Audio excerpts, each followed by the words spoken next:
Hi, my name's Elaine Friend with Are You Highly Sensitive Live.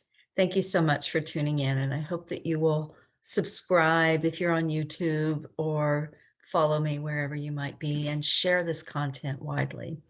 I'm especially interested in sensitive youth, highly sensitive kids, children, youth, especially that age range from say 10 to 25 or 30.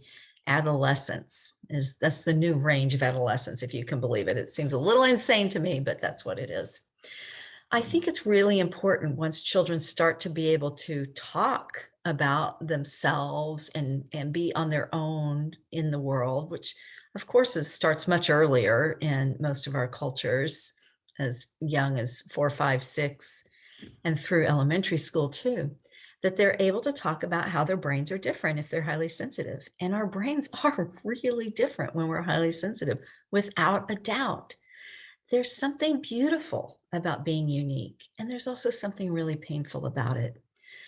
Through, I would say, from about sophomore year of high school in the US, that would be 15, 16 on, I wore a little button on my jacket that said, "Why be normal?" A black round button and white lettering. You may have seen it if you're in my generation. Lots of people had it, and I loved it, and I really leaned into and embraced my lack of normalcy. And I somehow knew that I could not conform to the mainstream. And so what is a person to do in that case but feel really crummy? That is me. I can definitely feel pretty bad for myself and or badly for myself. And I think many of us can who are unique. But I made the choice to lean into that. I started thrift shopping. I wore really off generation clothing. And, of course, I was like ultimately cool. But I went to a really mainstream high school in middle America, Edmond, Oklahoma. And it was my way of dealing with the fact that I could not be normal.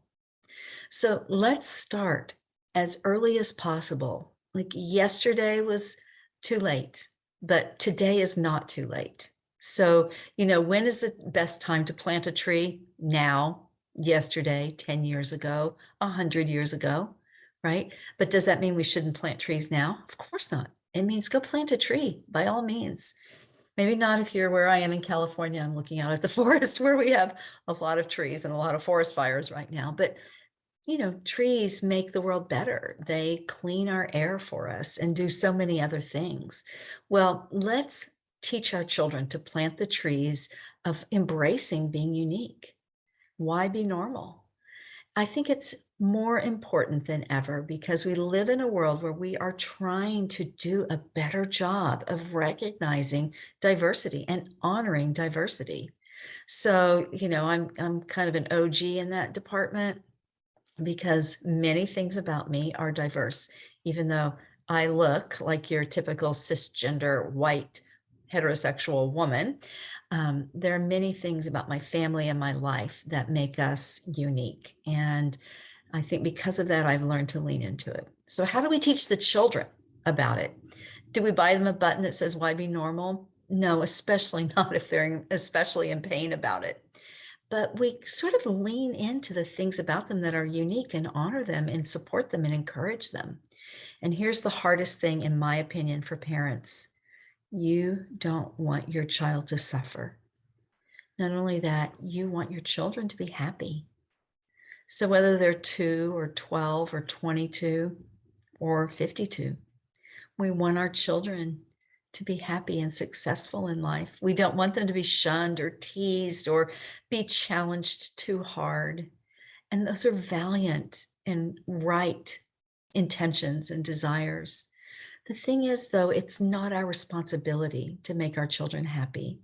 It's our responsibility to help them be themselves. So I hope that this is helpful, and I encourage you to reach out to me and find out how else I might be able to help you. And look for that Are You Highly Sensitive live workshop recording that is available on honoring the unique and understanding temperament in our sensitive children.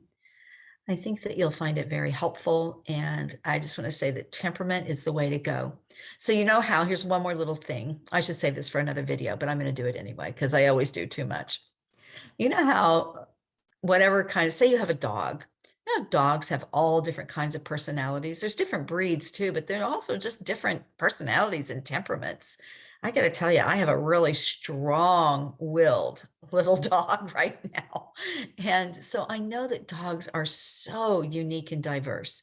So start, if you have young children, start paying attention to all the different dogs and how they all look really different and how they all act very differently. And some of them are easy to train and some of them are hard to train.